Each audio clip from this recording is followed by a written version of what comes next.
What's up, guys? Welcome back. Rellism Sports Talk, episode 25 on YouTube and on podcast. Well, we're going to just dive right into it. I know everybody's been beating me up for my predictions about the playoffs. I know.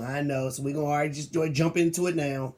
Start off with the first game, especially the one I thought the Rams really had a chance to win. Nope. Aaron Rodgers just went ballistic on them. I mean, Green Bay just, maybe they are better than what I give them respect for. I mean, maybe they just that good. But I just tell you what I think people don't talk about a lot with them is the relationship of Aaron Rodgers and Coach LaFleur. Like, it seemed like the first year they were there together, they were at odds, whatever. He wasn't letting Aaron Rodgers play his game, supposedly, and all this and all that. But I'll tell you what, whatever's going on, they done figured it out. They are on the same page. They hugging. I know everybody saw it before the game. They hugging before the game. And all these man hugs and all this going on. I'm sitting here like, didn't y'all not even get along a couple years ago? Hey, but they getting along. They making things work. I guess the whole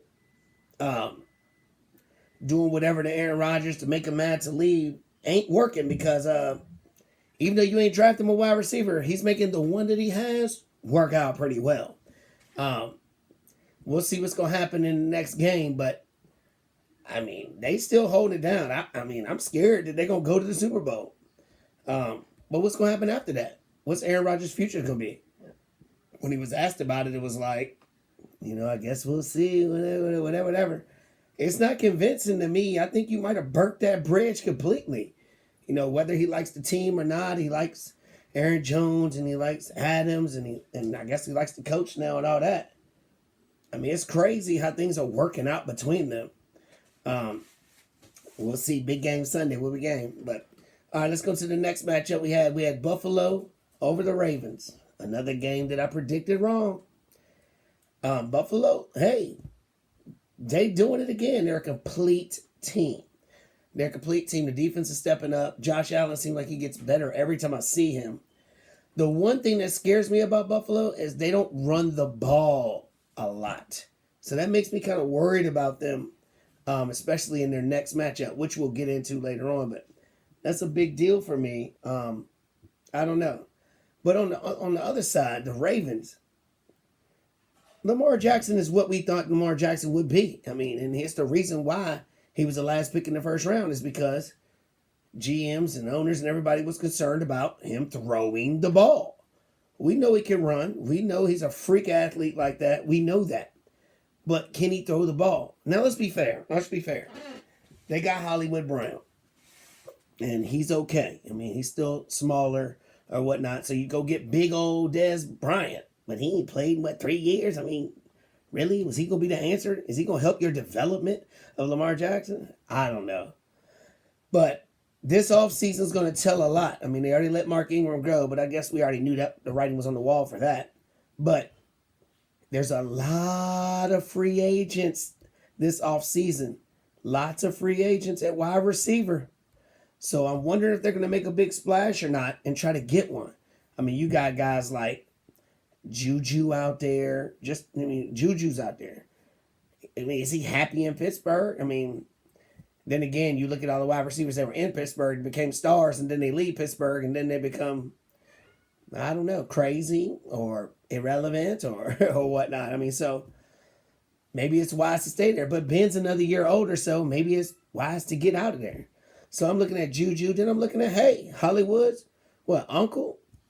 AB.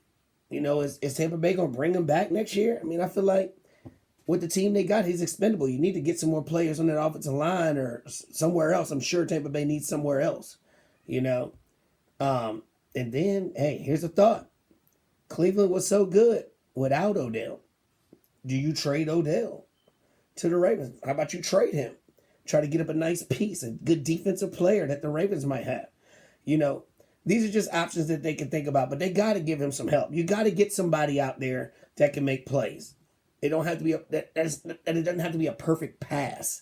You know what I mean? He's not going to be accurate all the time. That's just what he is. He's not going to be accurate all the time. So you need somebody that can go get the ball. That's not scared to go get the ball.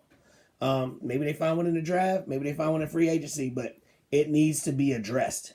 It needs to be addressed, period. I mean, you can't expect him to make miracles like this with just the running game. They'll load the box and say, hey, throw it on me. If they get behind by 10 or 14, it's a struggle. So I think they got to do something to help Lamar, whatever. He has to keep on working and improve his passing also. So the Chiefs hang on to beat the Browns. That's another loss that I had. I thought the Browns were going to pull the big upset.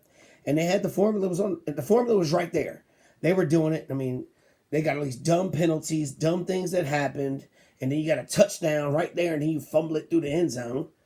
I mean, granted, Patrick Mahomes didn't play the fourth quarter with the concussion, but they didn't take advantage of it. I think there was a 4th down and 8 with like 5 minutes left or something. I'm like, you might have to go for it, because if Patrick Mahomes comes back out or whatever, don't take your chances. You had the momentum and everything going on, So, but hey, who am I? I'm an armchair GM, so whatever. But I'll tell you what, next year and years to come, if Baker Mayfield continues to stop talking like he did this year and actually keep progressing, because him and that relationship with the coach is fantastic. I mean, that coach came in there, changed the culture, put a togetherness with that team. I think it's great to see it. It's kind of good to see the naysayers, biting their lip a little bit on Baker, I think their team is fun. I love watching them. So we'll see what happens with that. The Odell thing is another story. We'll see if they keep him. I mean, think about what they could get for him. Or can they still get stuff for Odell? Is he still a good trade piece? I know some teams that would still love to have him, put it that way. Patrick Mahomes, guys, he's going to play Sunday. Let's just keep it real. Let's keep it real. He's going to play. Anybody in their right mind knows they're going to figure out a way to play him. Period. Plus, as much as I'd like to see Buffalo win, just because I don't want to see the Chiefs win again, I mean, it's just better for football that way. If you're going to beat the champs, beat them with the best player. Nobody wants to see Chad Henne out there playing anyway. I mean, now granted, if it was my Washington team playing them to see who goes to the Super Bowl, I'd be like, let me get Henne, baby, let me get Henne. But whatever. And then the last game we had was the Bucks over the Saints. And yeah, check that out. Go back before the season started to check out my video. I called it. I said the Saints would beat the Bucks probably twice and win the division, but they'd lose in the playoffs to the Bucks. I called it. Got one out of 4. But hey, I got the big one. So what's that mean for Drew Brees? I mean, if you think about the past 4 years, Drew Brees has just been snake bitten with the way they've lost in the playoffs and things that have happened. I think he just looked older this year, though. I think that his team was there. Michael Thomas was out. He never got a good rapport with him after that. Did he even have a catch in the game? I think he had 1 catch in the game. I mean, so I don't know what's going on with that, but I think he should retire. But who am I? For the love of the game, I think, or he could say, hey, I'm going to play 1 more year and give it all. But the problem with that is Jameis Winston going to be a free agent, and you just paid Taysom Hill that 3-year deal. So that money's got to come from somewhere and go somewhere. So they're going to have to figure that out if he wants to stay, if he wants to be there. I don't know. Drew Brees, I mean, class act guy. So it won't bother me either way. It won't bother me. As long as he's not a shell of himself playing next year, I'm cool with it. But if he just looks off, then I don't know. Speaking of guys that's hanging it up, Phillip Rivers announced that he retired. I was hoping he'd give it 1 more year just to try, because that team has a good defense, good running game, and I thought that offense was picking up towards the end of the year. Him and T.Y. had a big connection. I felt like they were rubbing good. He always had a thing with tight ends. Phillip Rivers loves the tight ends, almost as much as he loves having kids. But it stinks. I've always kind of liked Phillip Rivers a lot because I like him being fiery. I like fiery kind of guys. He ain't scared of nobody. He'll talk right back at you. Clap, clap, clap, clap. And I liked it. And I liked the Chargers back then when they had LT and all them. They were fun to watch. But they never could get over the hump with anything. He got to the AFC Championship game. But that was the breaks for him. He's always going to be remembered as the 3rd quarterback in that draft with Ben and Eli, because they both got a couple rings. But I don't know, man. Phillip Rivers, to me, was the one. I feel like he he was better than both of them. Might get backlash for that, especially on the Ben side. But I don't know. I feel like if you put him on a certain Steeler teams that had that defense and stuff, he might have got a ring too or two. You know what I mean? So we'll see what happens. But everybody stop it right now. Phillip Rivers is a surefire first ballot Hall of Famer. I'm tired of hearing about people talking about he didn't win nothing to deserve it. He didn't win. Listen, Phillip Rivers is our first ballot Hall of Famer. No ifs, ands, or buts. It's over. He is. Let's stop debating it. It's not a debate. Period. It's more of a debate if Eli Manning's a freaking Hall of Famer. Even though he got 2 rings, look at his numbers. I mean, he'll get in just because he's a Manning with 2 rings that beat possibly the greatest team ever, that undefeated Patriots team. No offense, Brandon. I know you think you're 72 Dolphins or whatnot or whatever. Who cares? But that Patriots team they were spectacular. So now we're down to the Final Four. Final Four, prediction time. I'm going to try to hit these. I'm going to try to use my head as well as my heart. Of course I want the Bucs to beat the Packers. I do not like the Packers. I do not like Aaron Rodgers very much either. Not that I hate him. He's always rubbed me the wrong way. He's always rubbed me a weird way. I like Tom Brady. The AFC team, I like the Patriots. So, of course, I'm going to cheer for Tom Brady. Plus, I like the people that they got on their team that people don't talk about. Like, you know what I'm saying? They got some old school players like Jason Pierre-Paul.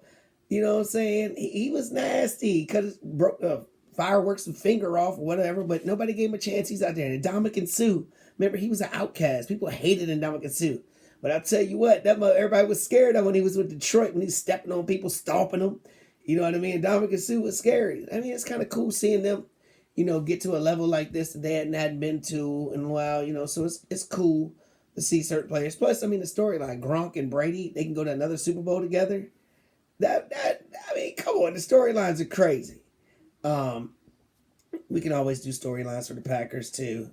But here's my big question. Whose legacy changes more if Brady and Rodgers, if they go on to the Super Bowl? I didn't say win it. I'm just saying go to it. I mean, I think Brady's is already the best, but I think he solidifies everything by going to the Super Bowl with Tampa Bay. He don't even have to win it. He just go to the Super Bowl. You just go to the Super Bowl with another team in your first year in another conference and get there. I think everything's cemented. I don't want to hear nothing about Bill Belichick made him and all that. I don't want to hear none of that anymore. None of that. We might be able to say that now, I'll tell you the truth. But Aaron Rodgers, I think Aaron Rodgers has to win the Super Bowl. I think it's a big difference than everything. I think Aaron Rodgers makes it there. You've been there before. You won one time and you lost one time. If you get another L on your resume, then hey, we're going to look at you in a different way than if you win. If you win and get that number 2, you're in super elite category now. Now you can be mentioned with these people, Peyton Manning and so on, and some of the other top-notch ones, Elway. You know what I mean? But just that one, we're going to look at you like you're one of the best, just like Dan Marino, one of the best. But you never get to that next point without that extra Super Bowl. And I think that's what Drew Brees was in the same boat. They need to get 2. You can't get there and lose again. You got to get there and win. So Brady be okay with just making it. I think Rodgers has to win.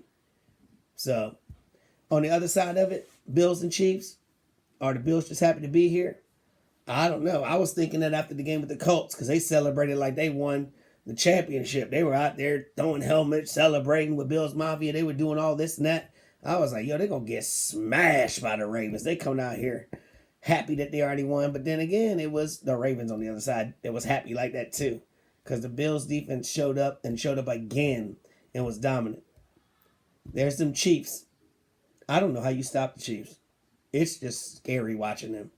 It's like they're too fast to stop. I mean, look at the 4th down play.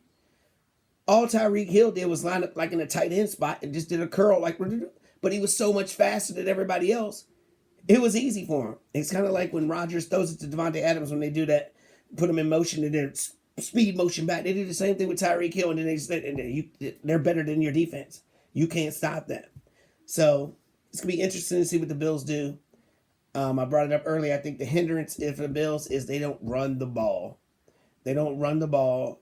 And I don't know if they can start running the ball right now.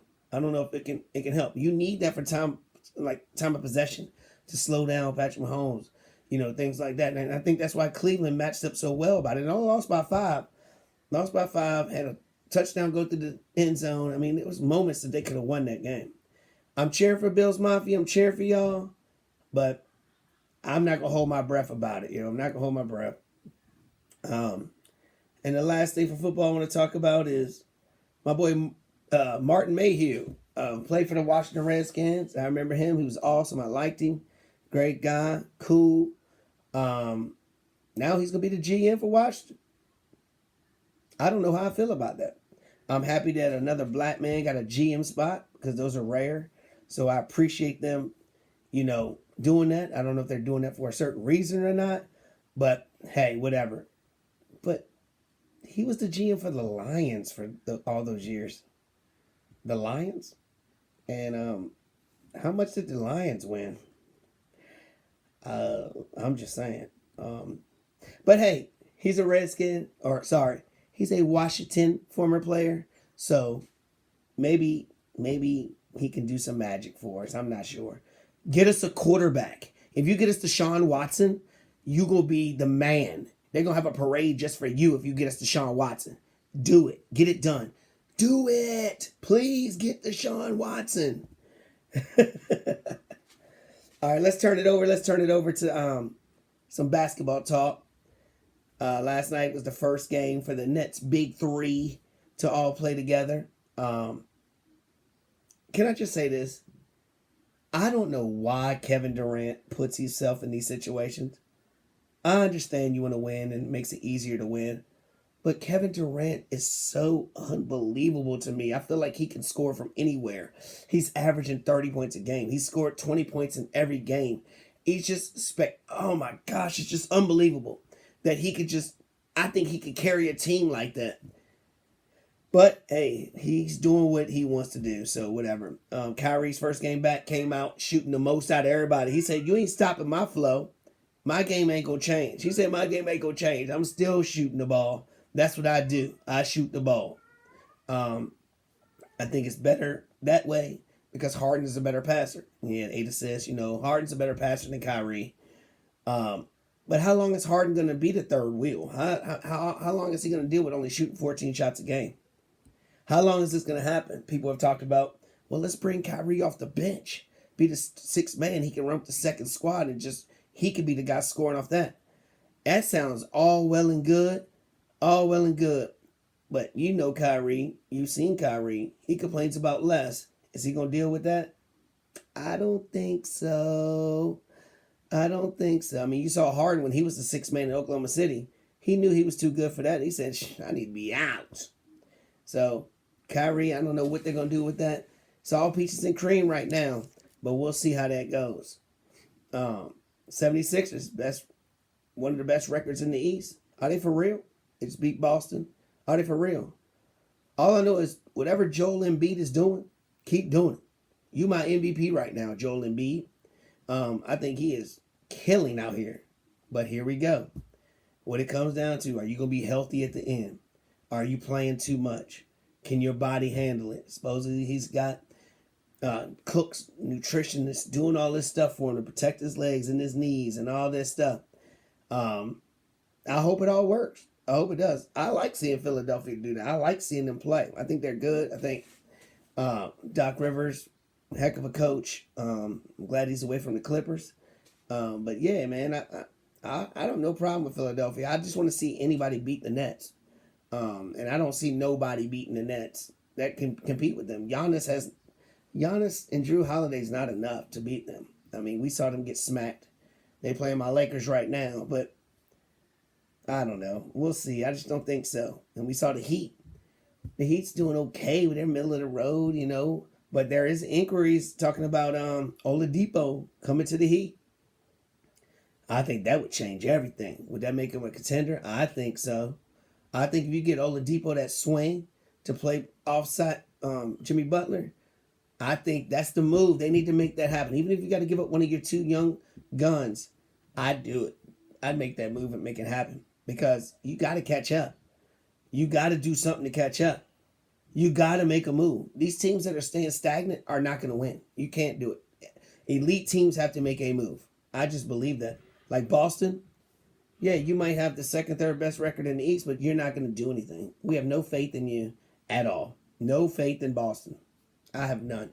Now, I think Jason Tatum is a dog, but I think somebody needs to get traded and try to get somebody elite. I mean, I just don't believe in Boston. I think their window is closed, and that's crazy to say with two young superstars and Kemba.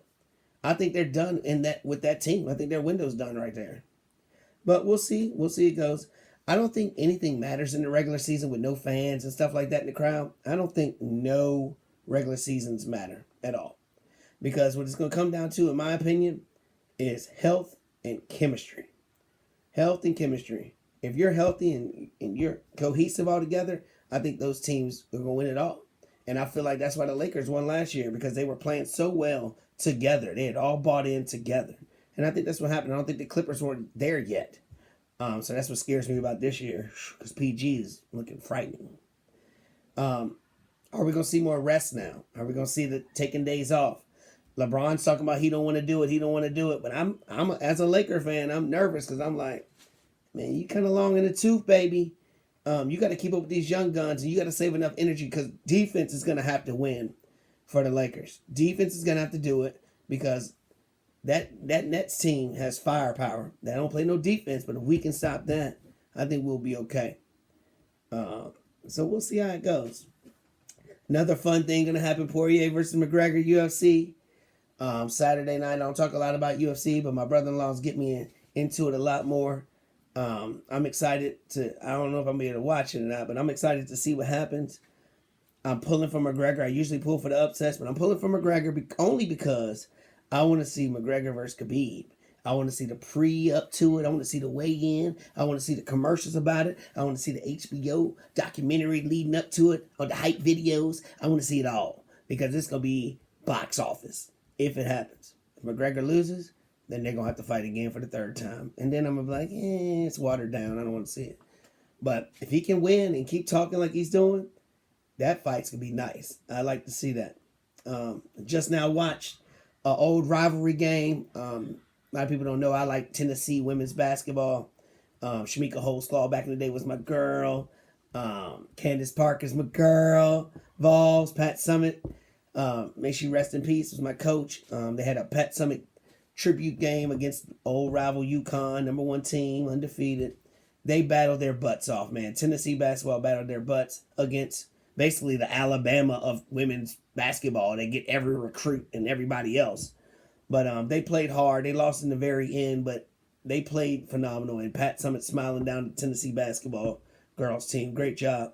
Great job, coach, for coaching them up and getting them big like that, too. So I'm excited. Got my Alabama State hat on. We leave in the morning, take my son back to college. The season's getting ready to start. Alabama State Hornets, baby. Right now they're pre-ranked number 3 in their division. We'll see how that goes. We'll see. But they did have the 2020 best recruiting class in the whole SWAC. In the whole SWAC conference. The number 1 2020 recruiting class. And then we got some good boys coming in their recruiting class.